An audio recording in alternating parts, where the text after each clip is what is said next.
আওয়ামী লীগ টানা ১৬ বছর ক্ষমতায় থাকায় দেশের মিডিয়াগুলোকে নিজেদের মুখপাত্র বানিয়ে ফেলেছিল।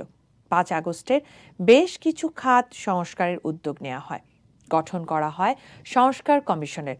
মিডিয়া সংস্কারেও গঠিত হয় কমিশন। আগামী ২৭ জানুয়ারি সেই কমিশনের সভা হওয়ার কথা।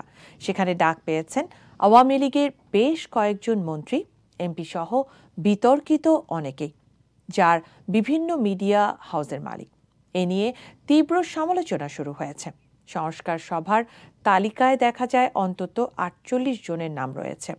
সেখানে সংস্কার কমিশনের সদস্য ছাড়াও আছেন ফ্যাসিস্ট হাসিনা সরকারের সাবেক তথ্য উপদেষ্টা ইকবাল সোবহান চৌধুরী, তার সাবেক শিক্ষামন্ত্রী নওফেল, সাবেক শিল্পমন্ত্রী কামাল মজুমদার, সাবেক মন্ত্রী গাজী গোলাম দস্তগীর ছেলে, হাসিনা পরিবারের সদস্য শেখ কবির, ATN বাংলার ডক্টর মাহফুজ, শেখ হাসিনার গানের বরপুত্র গান বাংলার তাপস সহ বিতর্কিত অনেকে।